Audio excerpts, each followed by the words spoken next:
Okay, welcome to our Android class. In this class, as we all know, we are taking now at the moment of studying advanced Android concepts.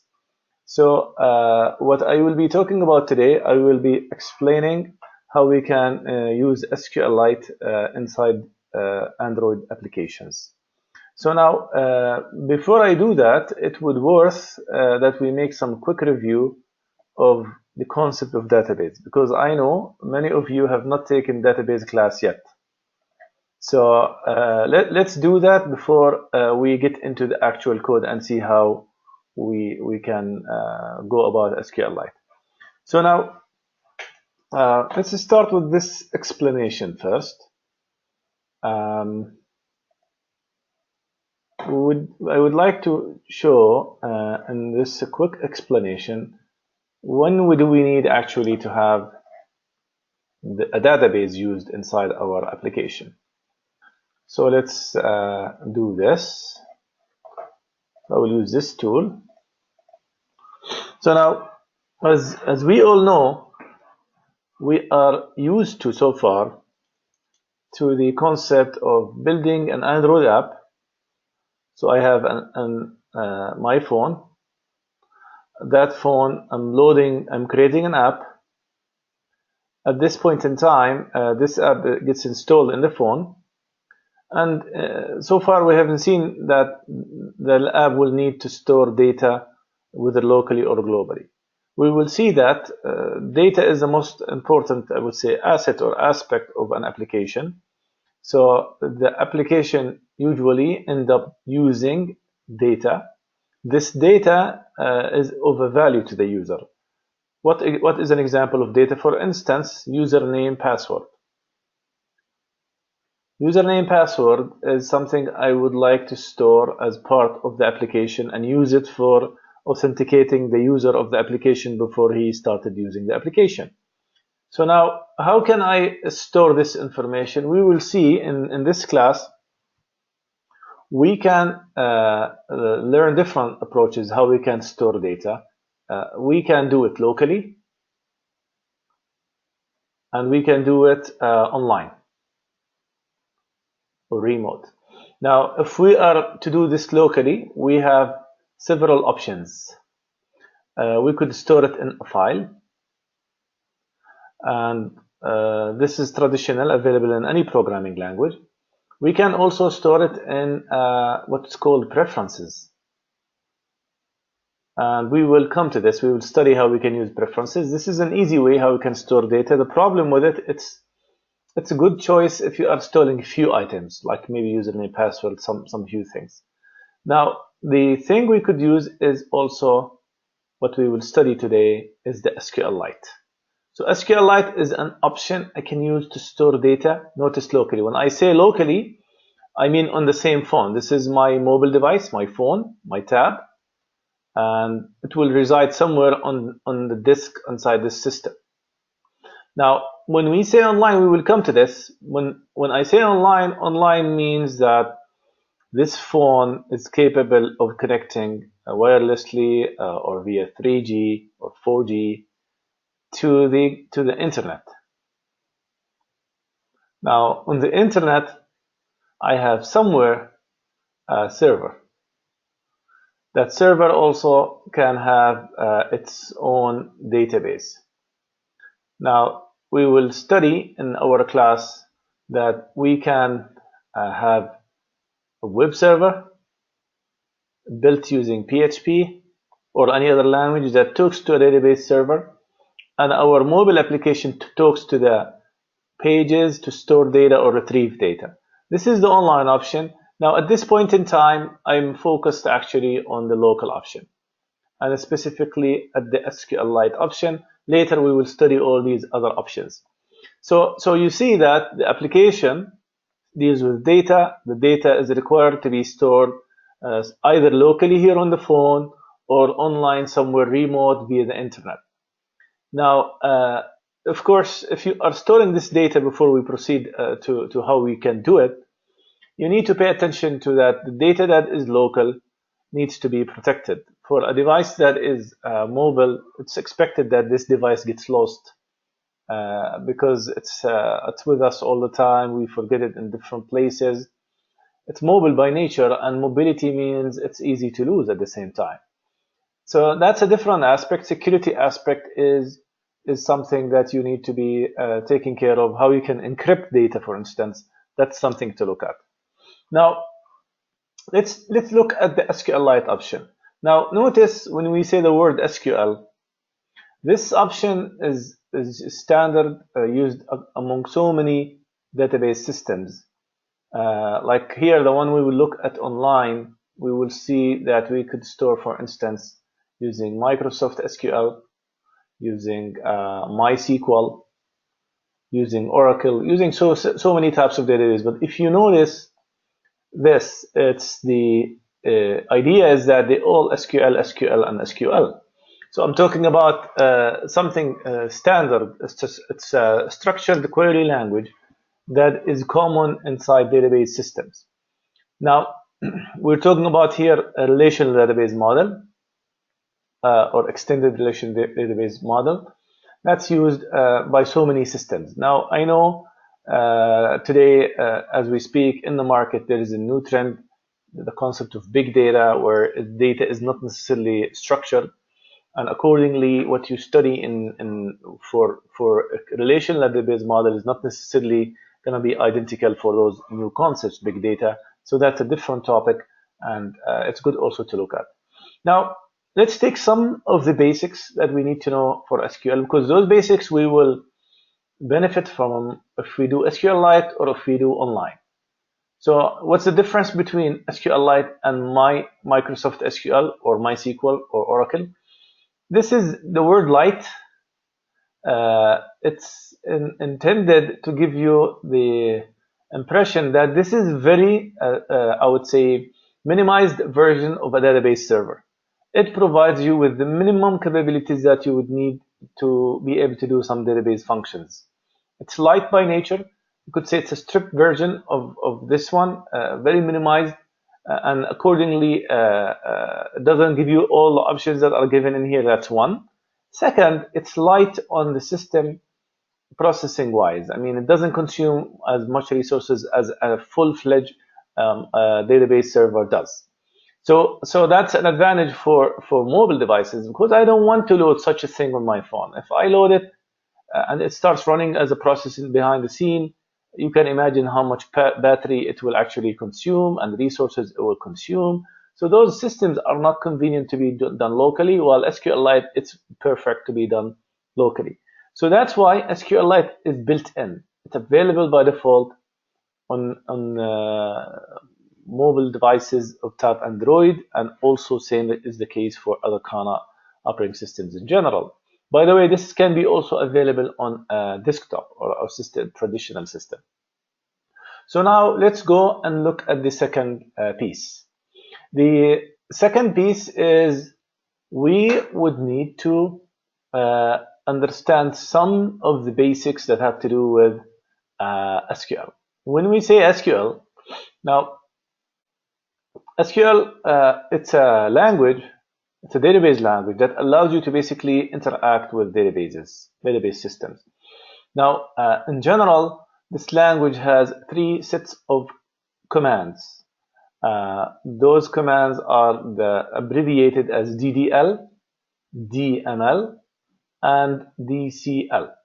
Now, maybe let's not focus much on this one, but let me give you the abbreviations: data definition language, data manipulation language, and data control language.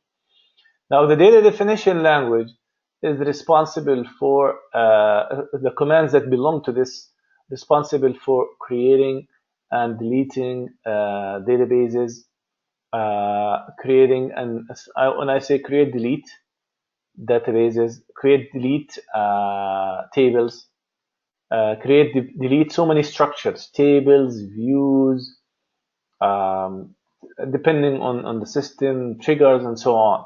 While the DML, data manipulation language, which you will end up using a lot, provides me with a way to manipulate. Manipulate means how I can handle, process data. And I have here 4 sets of things How can I insert data? How can I delete data? And there is a difference between deleting data and deleting a table. Here we're talking about deleting the structure while deleting the data itself.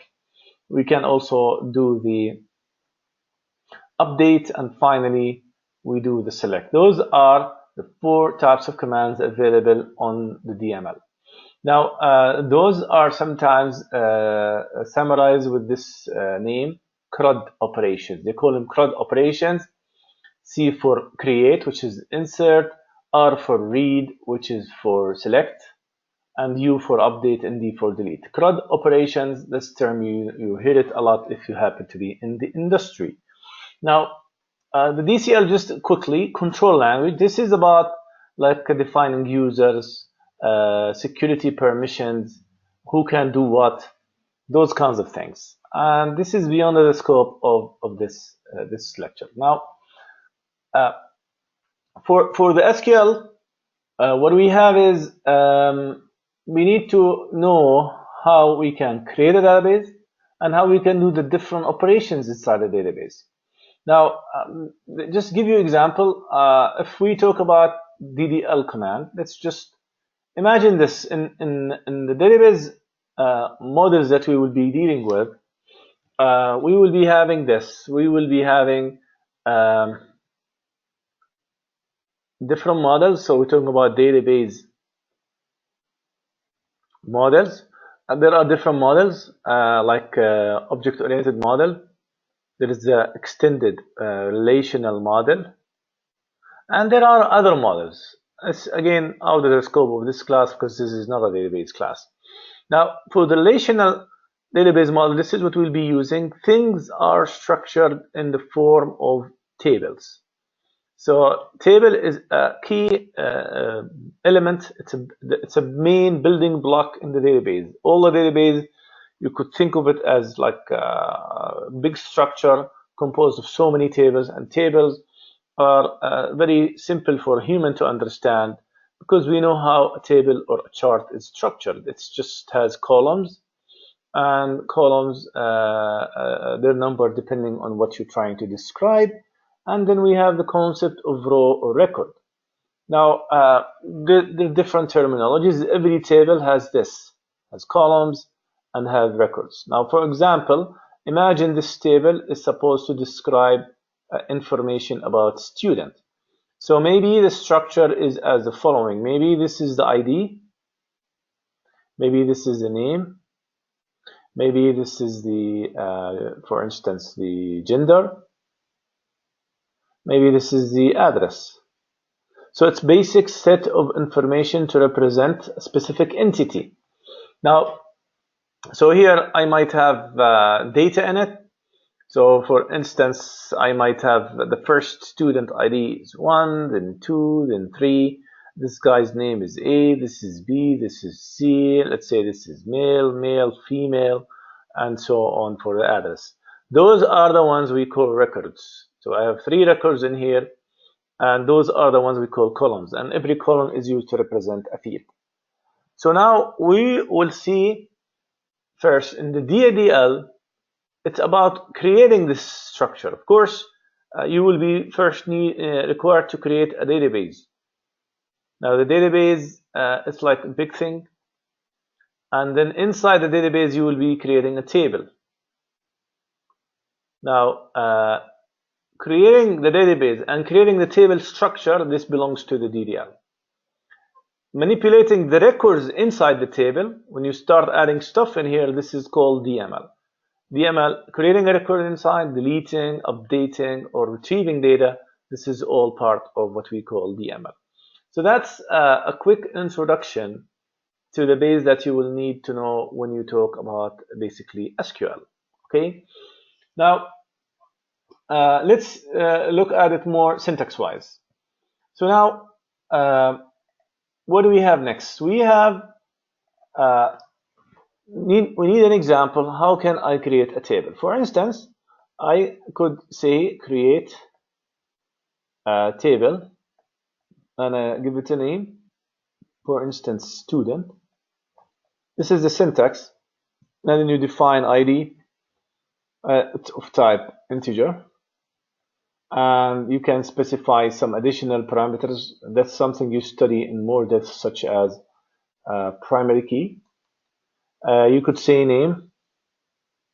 There is this, for instance, car. I want it to be of length 20 maximum. Car is like string, but array. There is varchar, there is incar, there is so many kinds, depending on the kind of database you're dealing with. There is sometimes it's text, sometimes it's called, depending on the model, and so on. So this command, once you execute it, you end up creating a table, but it's a blank table, it has no data in it.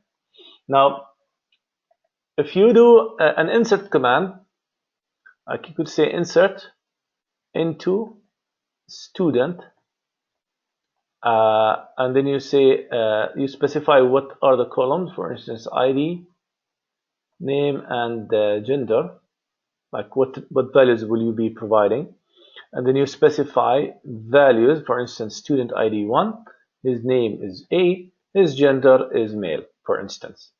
This is the command how we can basically insert data inside a database. This will insert one record if you execute it. Okay.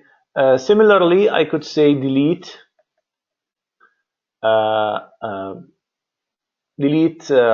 from student. I think the from is not needed. It depends on the syntax, but I think it's not needed. Delete. I think it is needed. You know, we could check. It's not a problem. This is not something that we need to basically memorize. Okay. And then we specify, for instance, where ID equal 22. This means delete the record that has ID 22, or where ID is greater than 22. So that's the syntax. Now, we could use commands such as update command, update student, for instance, set name equal AAA or AA, sorry, where ID equals 22. So this is changing the name, or you could say set name, comma, set something else, and so on. We could use also the select command. This is important command to look at. I'm just giving some background for the ones who don't know database, so that this way I don't have to worry about that you haven't taken the class. Now, so the select command, this is the one used to retrieve data. So I could say select ID, comma name,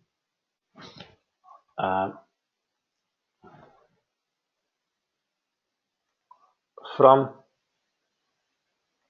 student. This will retrieve all IDs and names from the student table. Or you could say where ID is less than 10. So retrieve all names that are of ID less than 10.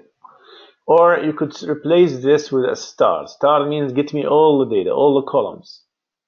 Okay, it means all the columns. If you select star, you're saying retrieve all the columns. So those are commands. This is how it is inside SQLite. This is how it is inside Microsoft SQL, and also the other one, the MySQL. Now, okay, what are we going to see next is something completely different. So let me close this. What we're gonna see next is, okay, from Android perspective, how can I deal with this? I need to create a database local so I can store data in it, and it's beautiful. I can create many tables. I can create, along with the tables, I can also create records inside them. I don't have to do just one table. The beautiful thing is if you are storing so many records, you will end up having like an easy way of dealing with these records. That's what's the advantage of database system. I don't have to worry about storing them in a file that I have to format and to put its structure and complicate the retrieve data process and complicate the speed of this. This is all taken care of by database, but I need to know how can I do this inside the database. So let's take a look at this and go and look at the code and then execute this code inside an Android application. So that will be the next step.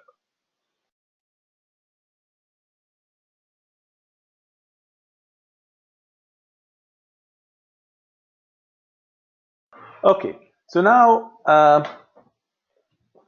let's do this. Let's open the SQLite example we have in here and discuss this example thoroughly. Guys, if you have questions at any time, you can interrupt me. You could speak. There is no problem. This is part of the class.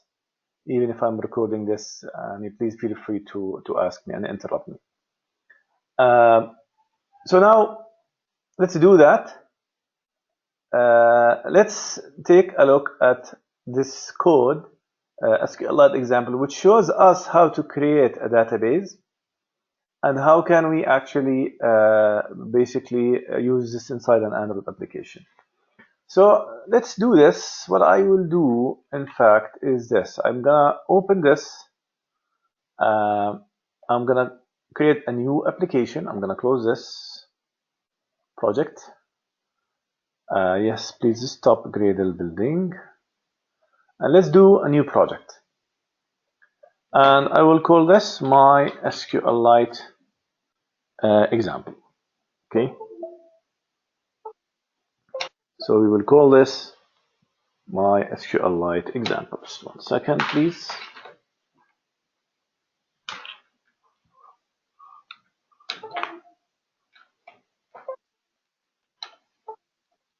Okay. So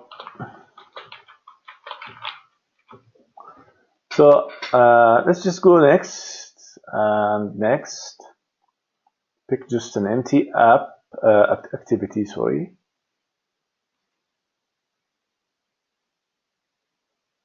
And we'll wait. Now what I'll do is, as it's compiling this, I'm gonna copy this code all as is. As you see, it's pretty long code. We need to explain this code fully, so this way I don't have to worry about explaining SQLite in class. Okay, and since it's recorded, there is no problem. You can guys come back to it as many times as you want. Okay, so it's creating the project, and just wait a few seconds. So we will go to our project, our app, and here we go. So I'm gonna replace this with the code I just copied. Okay, I'm just seeing one error. What that is,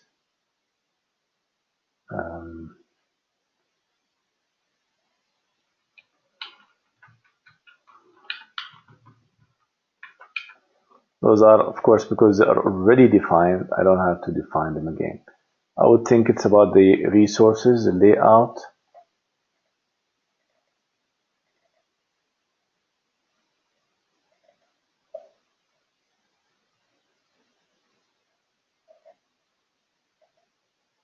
Okay,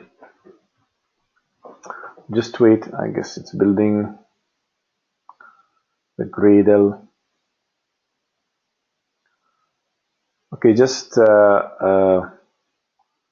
I just need 1 second, guys. Okay, 1 second. You could stay with me. Okay. So now this application is, compilation wise, it just takes time sometimes for it to see everything. So let's look at it inside Android interface, because actually it is more accurate here, and we could see things the way it is inside Android. So here I basically have a traditional activity I created just in front of you, and now this all here as member variables, static member variables I'm defining that will be used. They are all, as you could see, strings. Now pay attention to how actually the code will be doing. First, when onCreate starts, it will be calling this method. This method is the one that will basically do all the magic for us. It will create the database. It will insert data inside this database. When I say creating database, it's two steps: creating the database as database, then creating the tables inside it. And then after that, it will do examples of all possible operations that you might end up needing, such as what? Such as inserting records, such as retrieving records, such as updating, and such as deleting, and so on. So let's see how actually this would happen. First, these are constants. Remember, final means constant in string in Java. So I have the database name constant defined as test.db. I have two constants. One will be used to represent the table that will store book information, and another table will be used to store the author of the book information. So basically, we are intending to create a database that will have two tables. One will store books, one will store the author's information. Okay, now here, although we don't have to do that, we are also putting the command, the SQL command that will be used to create the author table inside a string constant. So if you watch here, I have create table, the name of the table, and this is the syntax how actually we are creating the table. So if you watch this is the command from here to here. This is how actually we create table. So if you recall just a few minutes ago when I spoke about the syntax, you could just look at it this way. So let me just put this for you on the notepad file so you see it maybe separately. That's the same command we just commented on a few minutes ago, but I put it in a structure that is similar to this. So this create table command, this is the name of the table, this is the name of the first column, this is the name of the second column, third column. Now the first column is of type integer, second column and third are of type text. The first column is dedicated to be primary key, means it's unique, it should not repeat, and its value will be automatically computed and incremented. So that's something to pay attention to. It means that when I'm adding a data or a record, I'm not supposed to pick a value for the ID. It will automatically get incremented and computed inside the record. Okay. So now in a similar fashion, the second table. So if we look at the second table, let me just show it to you in a separate way so you see it appropriately. This will be about creating. Let's just see what does it have. Author ID, and let's comment on it. Now the first table, its name was authors, this one, and we put this abbreviation in front of a TBL so you know it's a table, but you don't have to have it though. And this is books.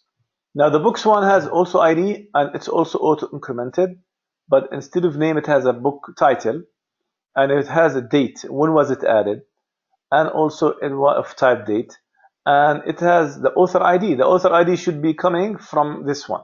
Now notice this is something in database. When you have a field or a column that is common between two tables, then this is called a foreign key. In this table, like we expect to have authors. Maybe if I want to show you example, maybe I have author 1. This is the name, ID, first name, and last name.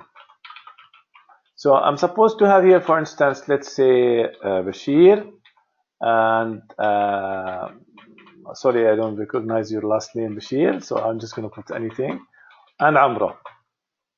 Okay, so now if I'm adding books, so the same thing, I'm going to have ID for the book. Let's just put it ID, title, date added, and author ID. Now notice here the book, for instance, intro to C++. Okay, and then the date added, whatever that date is. For example, December 2017 or October. Now author ID, you can't pick anything, must be one of these two. So if I put 2, that means that the intro to C++ was authored by the author of name Amro.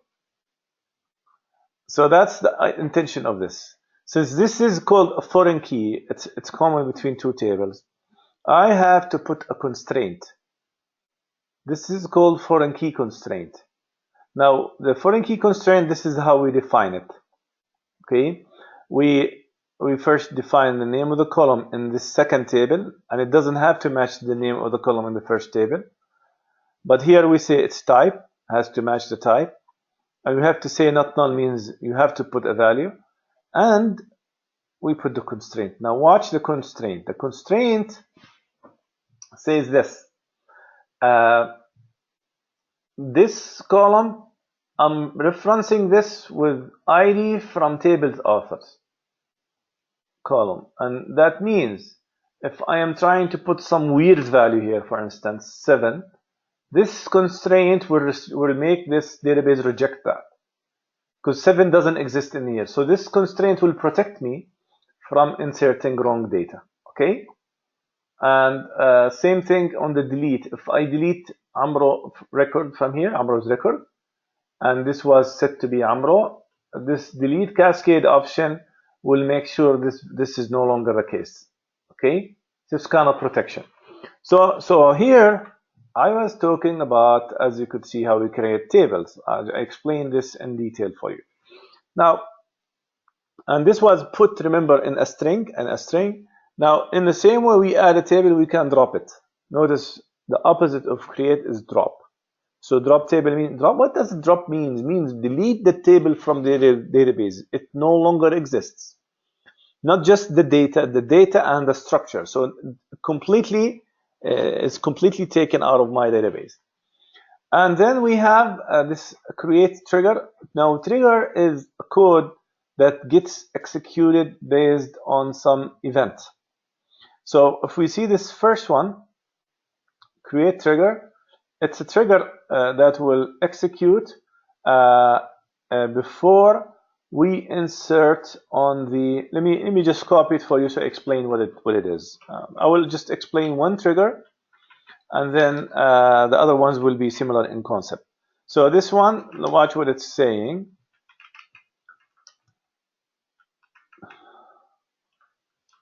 Now here we are saying before, like each time the user tried to do insert on books, for each row, you need to enforce the foreign key on the author ID, and where the author ID must match the new author ID that I'm adding. So that's to double check that when I'm inserting a new record in the books table, this foreign key thing will be actually enforced. Okay. Now one trigger is for the insert, one record for the update in the same concept, one record for the delete. Okay. So that's the thing in here. Now let's proceed and continue. Let me make sure there's no questions. Okay. So now what we have is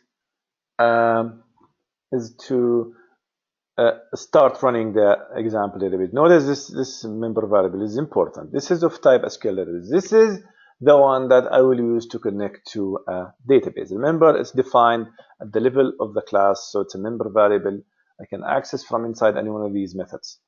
So let's go and look at this one.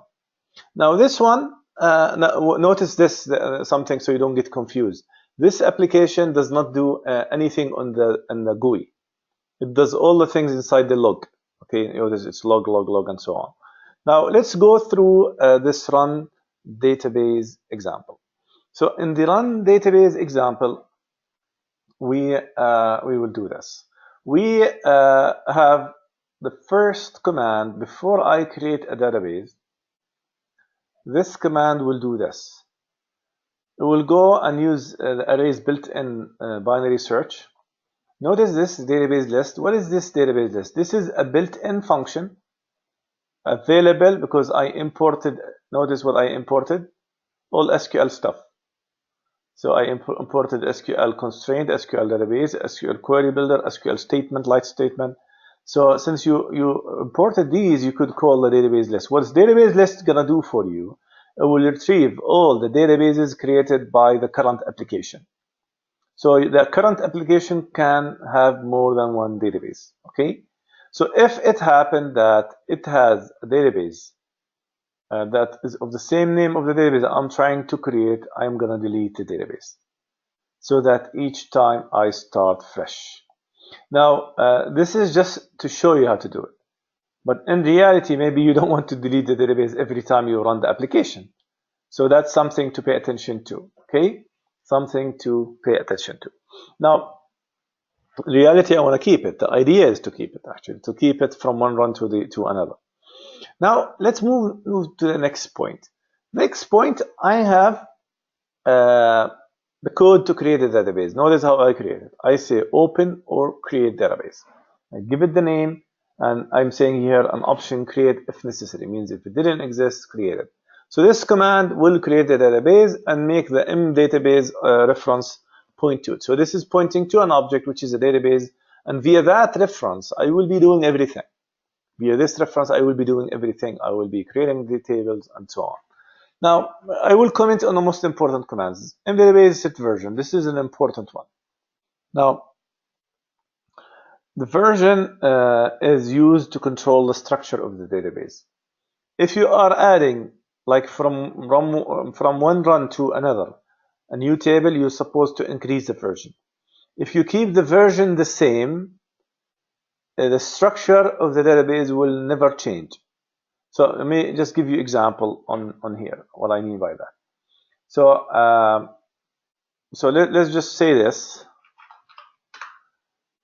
Imagine I am doing this. I actually, let's say in the first run, we created the database with, let's say, with one table, which is the author table. Okay, at that time, the version number was version 1. Okay, let's say in the second run, you want to add new table. Let's say this is the other one, books table. If you keep the version number to 1, guess what is going to happen? Simply what's going to happen is this is not going to work. Why? Because you keep the version to 1. That means the system will maintain whatever created in version 1. If I want this to work, I'm supposed to change this to basically version 2. Okay? So the new version means I'm allowed to add new tables, allowed to change the structure of the database. Okay, so this one we change it, we increase it if we plan to add new stuff from one run to another. And by run, I'm saying application run. Now notice this, you can get all kinds of information about the database that we have created in this step. So like where is it stored, what version is it currently, some technical details like page size. This is something maybe is irrelevant to our application, but it's just to show you how we can collect this. Is it currently open? Is it just read only? And so on. Now, let's move to the important stuff that is very much relevant to this. And the log, remember I explained this in class, I'm logging this so it will be showing the logcat when we run the application. Let's do this and go now and see, okay, database is created. Let's move to the next step. We want to create tables. Watch how we can create tables. It's very simple. There are two ways. One way is to say the database object just to execute SQL. This execute SQL will execute any SQL statement given to it. Now remember, this create author table is a statement that I just explained to you. It was this one. This is a string, which is this one. It has the create table statement. It's an SQL statement. And that SQL statement, since I put it in a string, and that string I'm saying executed, then this will end up creating exactly this table, which is table authors. Now, there is this second one. It's showing how we can create the other table, but using a bit different way. Notice the difference, and both will be doing the same. The second one, instead of creating the table from a string statement, we're creating an object of types SQL statement. And notice this SQL statement, I'm putting the the create book table statement, and I'm compiling it, and then I am actually executing it. Now, the effect or the side effect of this will be equivalent to this. This will create a table, this will create a table. That's the second way, but it's using the concept of compiled statements. Compiled statements, the beautiful thing about them, they could be more efficient in execution compared to this, basically. They could be more efficient when you basically execute them. And at the end, to me, they are the same. Now, in the same way, we're executing the, if you recall, the trigger statements, so I already explained them. So up to here, we learn how we can simply execute statements. SQL statements, whatever statement you have here, you just do execute SQL and it will be done. Now, the second statement is we need to see how we can add books now. Notice we will call add books, and this add books is a method that exists in our class. Okay, so this method basically, if you look at the structure, this is the add books. So okay, here it's somewhere down, but I'll show you how we can get to it quickly. This is the add book. So now the add book is responsible for, sorry, it wasn't add book. Just go back. Let me go back into it as add books. Okay, so let me just go back to it. Here it is. Add some books it was called. So we go to add some books. This is the one. So add some books. It will add for us some books. Now notice this one. It will add the book and the author of the book.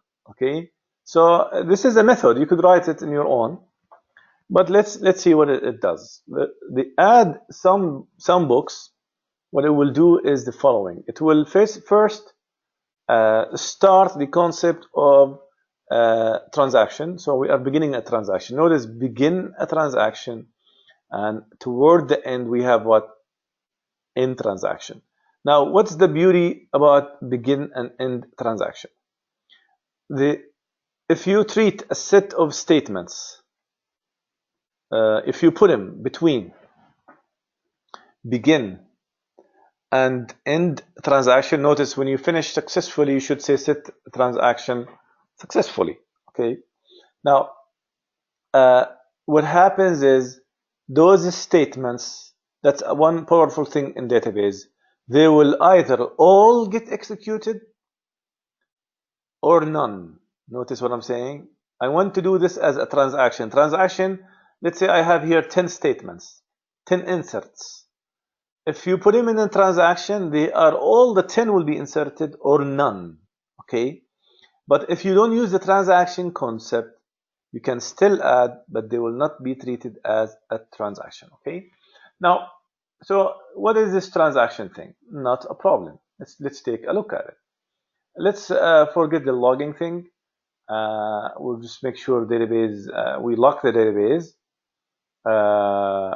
That's one. And now let's move into the next. We create a date object using the date because we will be storing dates. Now notice we are creating author object. Now FYI, part of this file, if you go all the way at the bottom, we have two classes, class author and class books. Now as far as classes, you know this from C++ and Java and C#. They're all the same. We're defining a class. It has 2 member variables, 3 member variables, and a constructor. And same thing for book, 4 member variables and a constructor. Okay, and that's the beauty of Java. You define the classes embedded in the same file, and I could get to them as you see in here. You could see the structure. Notice the C for class, the M for method. So this shows you. And those are the constants. You see the letter F for final. So those are constants. So that's the beauty about Android Studio. It tells you everything in a way where you can quickly tell what is what. Now, just going back to add some books. Let's just look at it. Here it is. So we were talking about creating an object of type author. Yes, Bashir. I saw a question from Bashir. Let's look at the question. I hope you didn't ask questions before, because I just noticed this one. Okay, no questions before. Now, Bashir is asking a question here. What is the importance of transactions if some records are going to be added and others won't be added? Well, that's actually a very good question, Bashir. Let me explain this separately so we know what transaction is all about. Imagine this. Let me type it. Maybe I'm quicker in typing. Let me go to Paint here, and let's just do this. So imagine this. You have a process. This process is basically money transfer from account A to account B, amount, let's say 50 GD. Okay. So imagine A already has 200 JD. Imagine account B has 300 JD. Okay. I'm trying to answer a question about transaction that Bashir raised. Now, okay. Now you need to write the code for this. You might say, okay, I'm gonna write the code. Here is the code. My process is amount equals 50. Account A equal account A minus amount, isn't it, like this? And then account B equals account B plus amount. Now imagine this. This is a process that has 3 steps, as you could see. Now, these 3 steps, there's a problem. If I am executing this, and as I am executing this, imagine this has happened. I am going, let's just go here. Okay, I am executing this. This has executed fine. This has executed fine. And unfortunately, at this point in time, before 3 and after 2, a crash has happened for a reason that you don't control. What has happened to the status of these? This has become, as you know, 150 because we deducted the amount. But this one never got the 150. That's right. Became 350. Now, the problem is those are 3 actions. They're all supposed to be executed together. All or none. Okay, that's the concept of transaction. If this never happened, the account will be 200 and 300, no money consistency issues. But because of a crash happened in the middle, that's a problem. Now, if I treat this as a transaction and a crash happens in here, I can do what's called rollback. Rollback means go to the same status before this has started. So it will automatically refresh and make this one 200 back again. So the transaction helps me get rid of such issues. Like there is a set of statements that you can execute half or most. It has to be all or none. All is good, none is good, but some is not good, because some means you are putting me in an inconsistency issues, and all kinds of trouble could happen out of that. Okay, I hope this answered the question of what transaction is, Bashir, and why we need to have this. Okay, so now we go back to our example I was going through.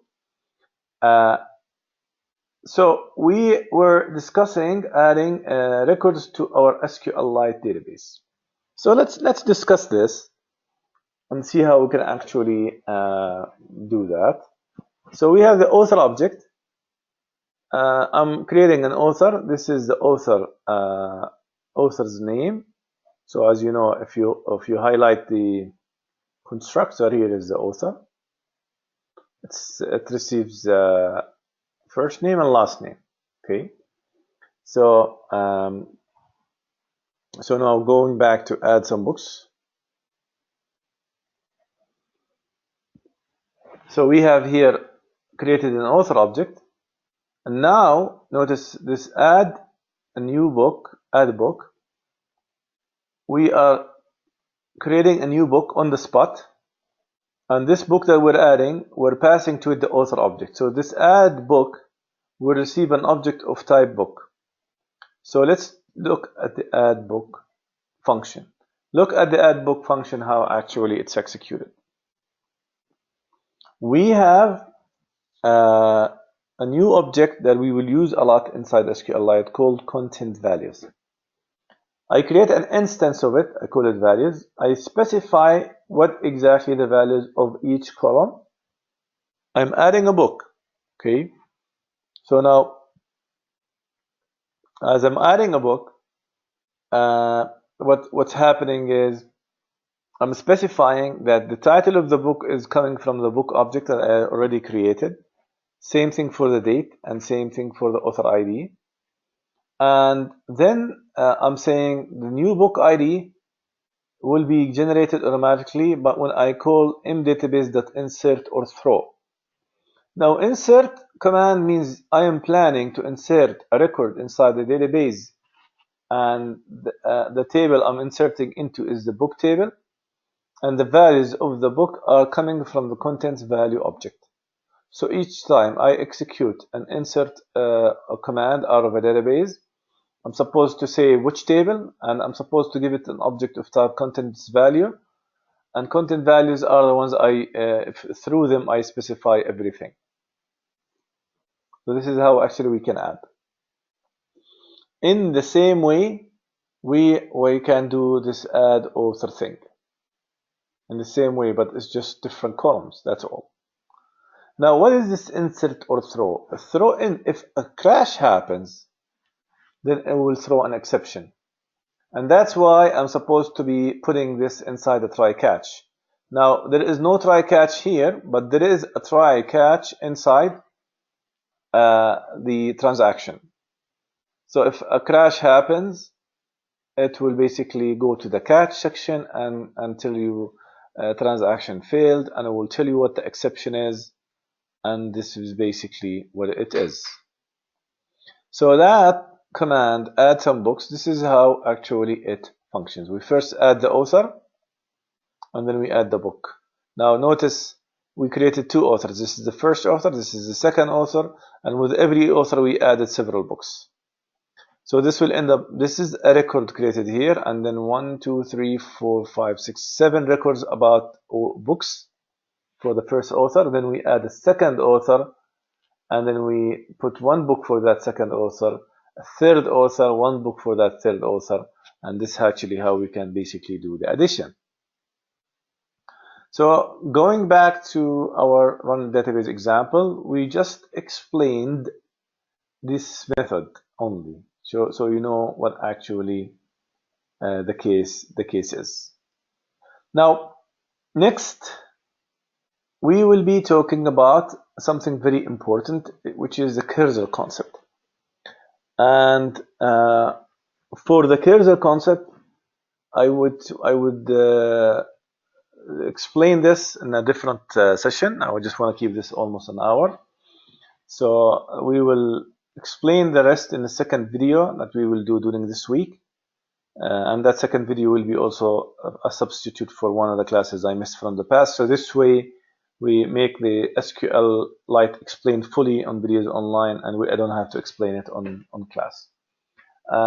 This will be it for today. So next class that I will do online, I will refresh your memories about the add, and we will continue with the with the retrieving process, and with in the different ways, and we will also discuss the delete and also discuss the update. So here, as you could see, here's the delete, and then we have the update, and then we have the drop. So we are seeing how we can actually accomplish all these different things. Is there any question for the class today? I just wanted to keep it an hour, so I don't want to have very, very long video. Any question, guys?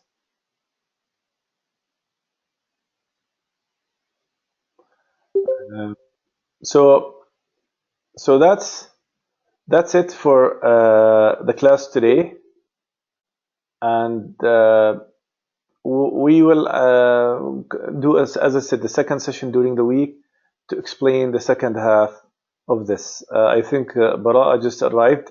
Sorry for this, Bara'a. We just finished the 1 hour, and we will do a second session later during the week in the same manner, and I will explain in it the second half of the SQLite. So I will stop